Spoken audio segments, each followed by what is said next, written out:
ये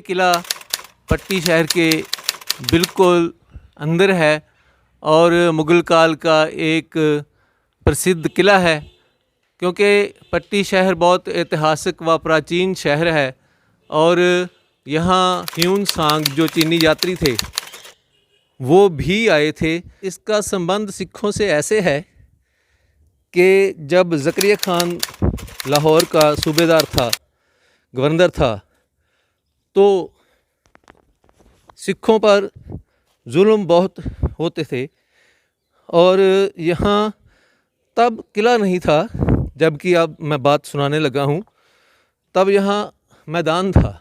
साहिब राय नौशहरिया पुलिस का टाउट था और वो अपनी घोड़ियाँ बढ़ाने के खेतों में छोड़ देता था।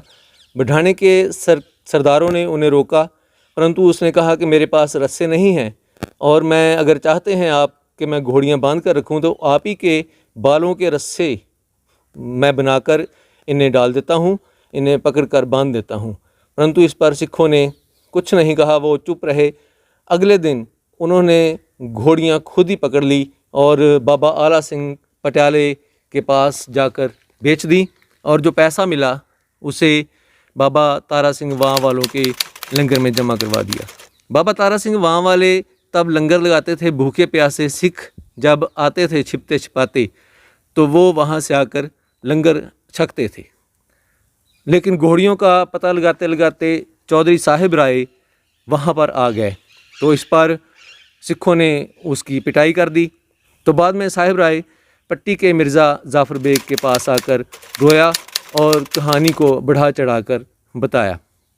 उसने कहा कि तारा सिंह ने ताकत बना ली है और मिर्ज़ा जाफ़र बेग ने इसी जगह पर 100 जवान तैयार करके मता पकाया और बाबा तारा सिंह वहाँ पर चढ़ाई कर दी और आक्रमण कर दिया।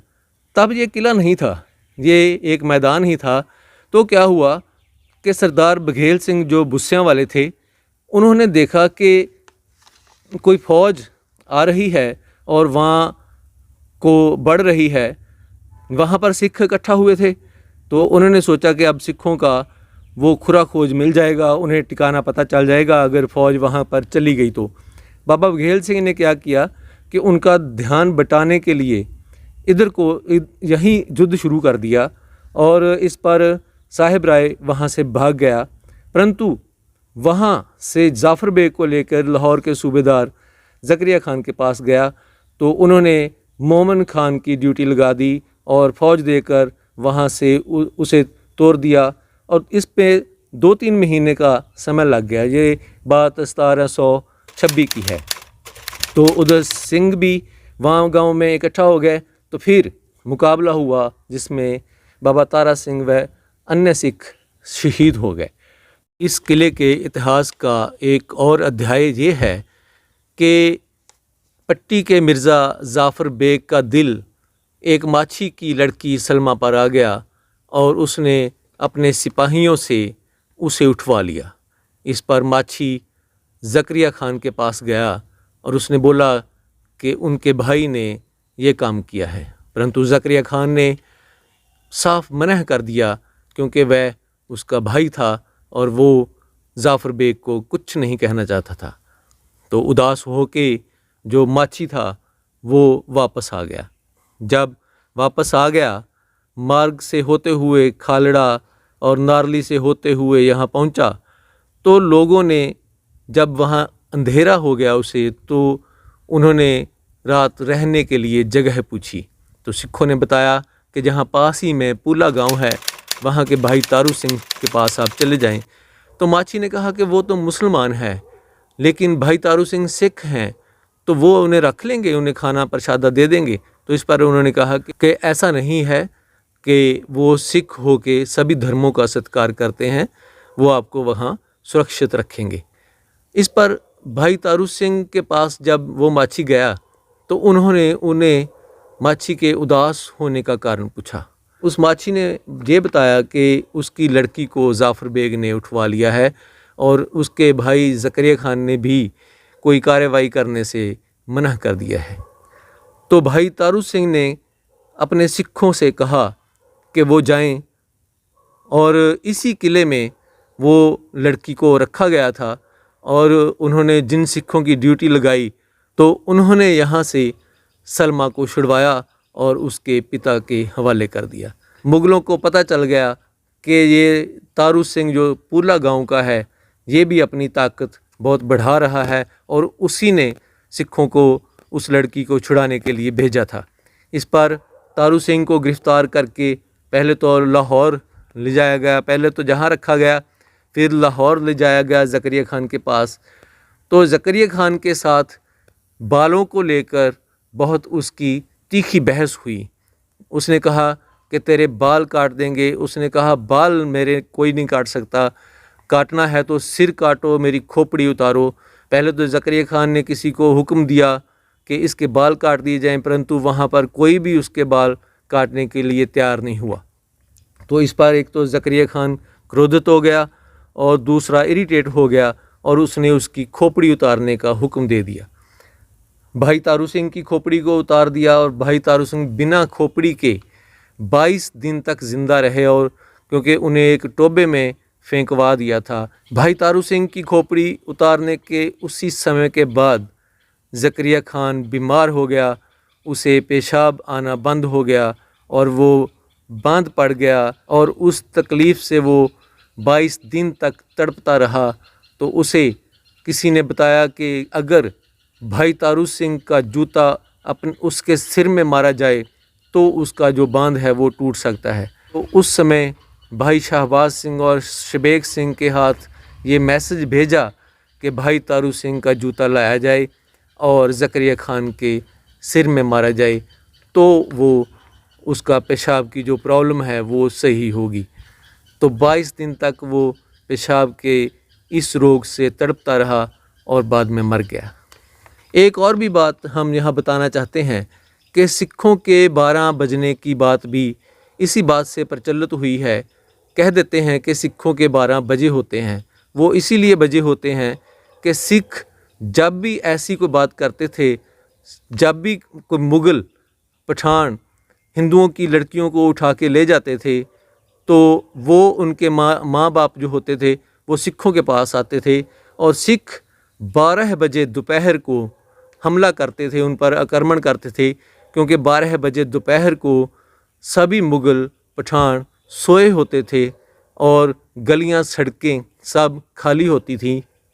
तो क्या होता था कि सिख तैयार हो के, तैयार बर तैयार शस्त्रधारी हो के वो जाते थे और पूरे 12 बजे उन पर हमला करते थे, उन पर आक्रमण करते थे और उनकी बहू बेटियों को छुड़वा लाते थे। तो इसी बात से ये बात प्रचलित हो गई कि सिखों के 12 बजे रहते हैं। वो इसलिए बजे रहते हैं क्योंकि वो हर समय तैयार रहते हैं युद्ध के लिए। सिख हमेशा शस्त्रधारी होकर रहता है, वो तैयार बर तैयार होकर रहता है, क्योंकि कोई पता नहीं किसी पर जुल्म हो रहा हो तो सिख को उस मज़लूम की मदद करनी पड़ जाए।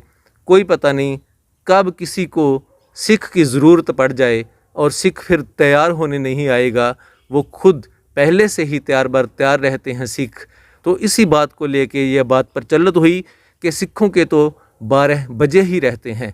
वो इसीलिए बजे रहते हैं क्योंकि वो जब किसी मज़लूम पर जुल्म होता है तो वो मज़लूम की रक्षा के लिए आते हैं, उनकी सहायता के लिए आते हैं। तो एक बात ये भी प्रचलित है इस किले के बारे में कि जब मीर मन्नू था यहाँ पर, तो उसने इस किले में सिख बीबियों को कैद करके रखा था। सिख बीबियाँ, क्योंकि तब जब सिखों को ख़त्म करने की कवायद चली थी, सिख का सिर का मूल्य जो था वो 80 रुपये रख दिया गया था। तब उन दिनों में हर सिख को ढूंढ कर पकड़ कर उसका सिर कलम कर दिया जाता था और दरबार में पेश कर दिया जाता था और 80 रुपये उसका मूल्य ले लिया जाता था।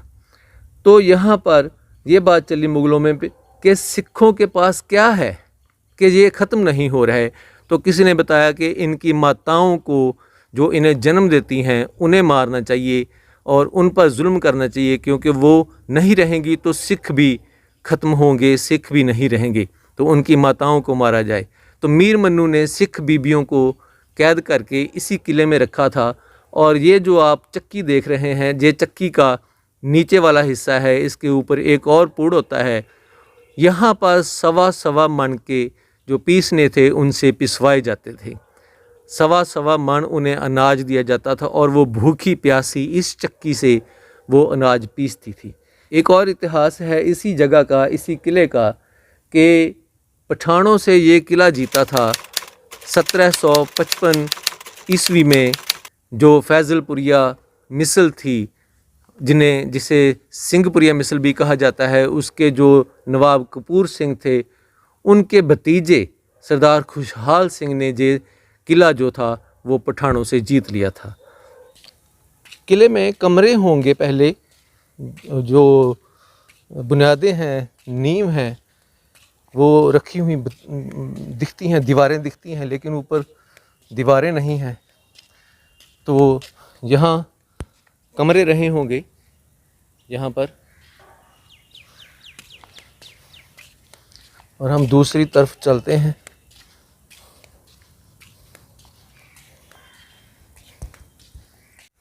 ये एक धरोहर है पट्टी की, और पट्टी की पहचान है ये जो किला है। तो इसको तो कम से कम इसे तो संभाल लेना चाहिए। कोशिश की गई थी, ये देखिए रेनोवेट हुआ है कुछ, परंतु बाद में कोई रोक दिया गया काम। ये देखिए नीचे ये कमरे थे पहले, इसी कैद खाने के हवालात टाइप कमरे होंगे। और ये हवालात ही बनती आई है, ये कैद खाना ही बनता आया है, ख़ास करके सिखों के लिए ये शुरू से ही कैद खाना रहा है। जब मुग़लों का शासन था यहाँ पर तो भी ये कैद खाना, और जब बाद में पंजाब में जो जिसे लोग आतंकवाद बोल देते हैं उसका दौर रहा, तब भी ये कैद खाना ही रहा। क्योंकि थाना था यहाँ पर पट्टी में, इसे थाना बना दिया गया था। और ये बहुत पट्टी का थाना मशहूर हुआ करता था उन दिनों में। मुग़ल काल के सभी जो किले हैं, जो मस्जिदें हैं और जो मकबरे हैं, वो सभी एक ही जैसी कला दिखाई देती है। वो बहुत प्रसिद्ध कला है मुग़ल काल की, जो आर्किटेक्चर है और जो पेंटिंग है उनकी, तो वो बहुत प्रसिद्ध और बहुत प्यारी है। ये किला भी उसी आर्किटेक्चर का एक नमूना है। ये बहुत मज़बूत गार्डर है जो नीम में है, और ये पता नहीं कितना नीचे होगा। और यहाँ पर कोई द्वार होगा, दरवाज़ा होगा किले का, जो इन कमरों में खुलता होगा। और अब ये गार्डर बचा है छोटा सा। और क्योंकि सफाई नहीं हुई यहाँ की, तो हम कोशिश करेंगे कि इसके बीच में से जाके आपको कुआं दिखाएं। आइए चलते हैं।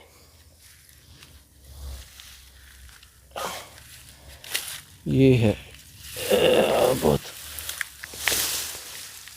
चलिए आइए चलते हैं, इसी में जाना होगा। कांटे भी होंगे।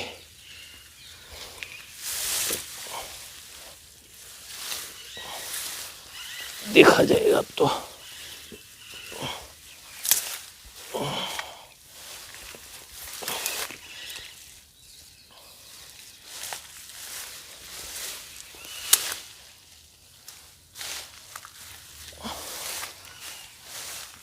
बहुत खतरनाक है ये कमरे। चलिए आ गए हम कुएं के पास। ये कुआं, वाह, आज तक उतना ही गहरा है जी कुआं है, कमाल। वैसे ही छोटी छोटी ईंट का जो बना है, ये पट्टी के किले के बिल्कुल सेंटर में ये कुआं बना है पुरातन। ये पहले कोशिश की गई थी रेनोवेट करने की इसे, ये देखिए इसकी मरम्मत हुई है, कुछ हुई है, लेकिन बाद में मैंने सुना कि छोड़ दिया गया काम बीच में, कोई मजबूरी रही होगी।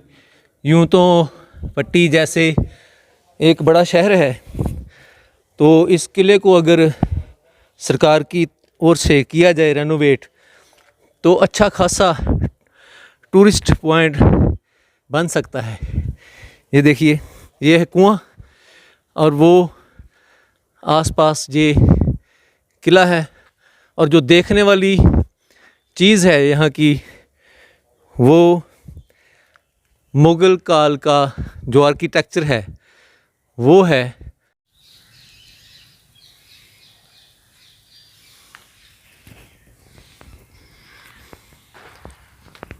पंजाब का माहौल जब नहीं ठीक था तो ये थाना था पहले, ये वाला, और जहाँ पीछे हवालात थी और वहाँ बैठते थे थाना प्रभारी।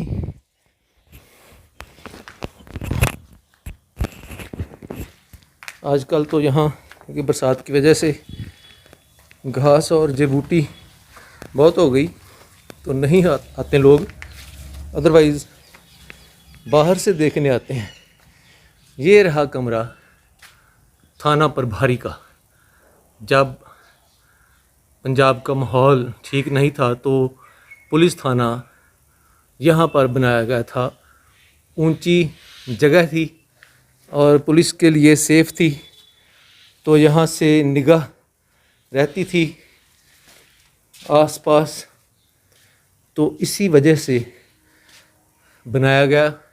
और दूसरी बात कि ये शुरू से ही कैद खाना है, इसीलिए इसे कैद खाना ही रहने दिया जाता है हर बार। तो आज हमने आपको पट्टी के इस किले की जानकारी दी।